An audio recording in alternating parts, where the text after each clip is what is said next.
Hello, I'm Salma from Media and Public Relations Committee. We are honored to have with us Shri Nilesh Biniwale, Managing Director, India Operations at Pattern.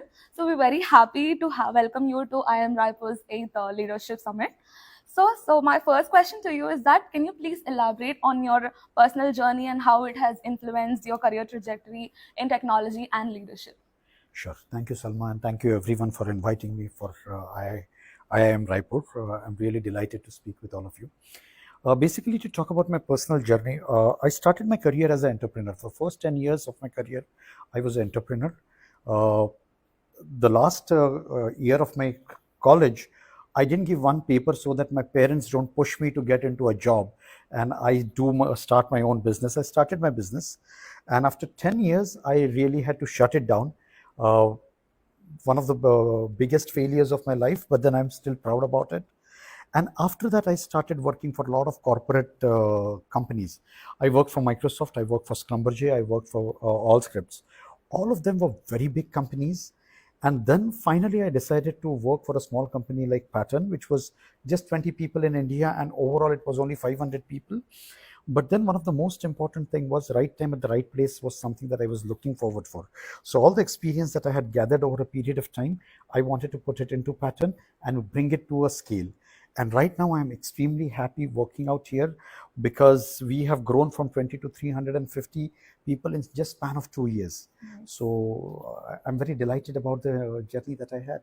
That's very inspiring, sir. So the next question is that, given your experience leading large-scale transformations and building high-performance teams, what are your key strategies for fostering innovation and driving organizational growth? So one of the most important thing that I would call out is respect for failures. So when you do have to have innovations, you should really have people take those risks and let them fail. Celebrate the failures, because unless and until you don't celebrate the failures, I don't think so you would be able to foster innovation into your transformation. In fact, what we see in our company is that you seek apology, not permission, because unless and until you don't take those decisions, you don't become bullish, it's not possible for you to really foster this kind of innovation. And all large scale transformation is entrepreneurship, wherein people need to take control of their deliveries, they need to take control of their work, take the decisions and take those risks and take it ahead. Okay, so you're also known for your expertise in agile and DevOps transformations. Can you discuss the benefits of these methodologies and how they've helped you in your career growth? Sure. So I don't know if you know agile. Agile is something which is a very empowering process by itself. Okay. It talks about something which is called as servant leadership. Okay. What do you mean by that? The leader who is sitting there is to serve the team so that the team can deliver. And in agile, you're not supposed to tell people what to do. They go ahead and pick it up. So empowerment is one of the biggest thing when you talk about agile. Software development is not it's kind of a field where it's between the art and science. It is an amalgamation of these two things. So you really need to have that empowerment to deliver good software. So agile has actually helped me to become a servant leader rather than command and control leadership, which is very counterproductive. So I owe all my success to the thought process of servant leadership, wherein I serve the team for them to be successful. DevOps, contrary to its name, the dev and the ops thing, it really pushes across the philosophy of first time right. So basically, if it is not right, it will not get into production. So people have to be very careful about what they are doing. They take risk, but then they ensure that what gets into production is always right.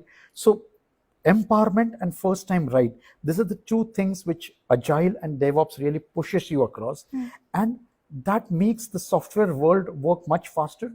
And people are very successful with that. Thank you, sir. So one last question for students like us. So based on your experience, what advice would you offer to IIM students who are about to enter the corporate world and aspire to become business owners like you? First of all, don't listen to anyone. Don't take anybody's advice, because what I have gone through or anybody has gone through, the world is changing very fast. I'll tell you something, the life cycle of the companies has changed so big. For example, GE. You must have heard about GE. Yes. GE's lifespan was 100 years. Okay. It started and it's declining now, it's 100 years. Yahoo was only 20 years. Baiju is just 7 years. Yes. So basically what I have experienced and what advice I give in the company where I stayed. So first of all, stop listening to anyone. Second of all, start building your results to the processes. Okay. Connect your processes to the results. For example, and I'm going to talk this story on the stage as well, that when I was a kid, my mother used to push me to study. Everybody's mother does that. Nothing new about that. She wanted me to study maths, and I avoided maths completely. Exam day came, result day came, and I got almost 97% marks. And I was very happy, and I went to my mother and I said, oh, wow, I got 97%. And I expect her to appreciate me. And she said, I'm not happy. I said, what the hell do you mean you're not happy? You wanted me to study because you wanted me to get good marks. She said, no. If you are getting this good marks, 97%, and you connect it with the process of not studying, that is not something that you would be successful. So when you guys are going to come into the corporate world, you should focus on the process and the results of it.